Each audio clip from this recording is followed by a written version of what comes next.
À Marseille, l'IHU Méditerranée dans le viseur de l'inspection générale des affaires sociales. Après un rapport accablant de l'Agence du médicament, l'établissement dirigé jusqu'à l'an dernier par le professeur Didier Raoult est mis en cause par l'IGAS pour des dysfonctionnements graves.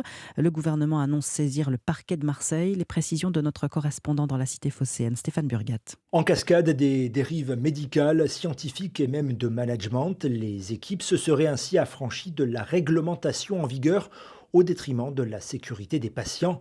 Le rapport pointe des pratiques propices au harcèlement et à un climat de mal-être au travail et enfin des dérives dans la gouvernance, avec une logique de soumission dans le fonctionnement de l'IHU, avec un Didier Raoult très autoritaire, omniprésent et ne laissant que très peu de place au final à la contradiction.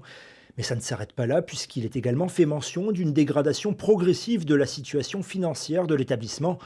La justice, on le rappelle, a déjà été saisie précédemment autour d'un protocole médical controversé contre la tuberculose et l'administration à des patients de molécules non autorisées. Marseille, Stéphane Burgat, Europe 1. Et notez que l'IHU de Marseille a un nouveau directeur depuis juillet dernier, le professeur Pierre-Édouard Fournier, ancien dirigeant notamment du laboratoire de tests PCR mis en place par l'Institut.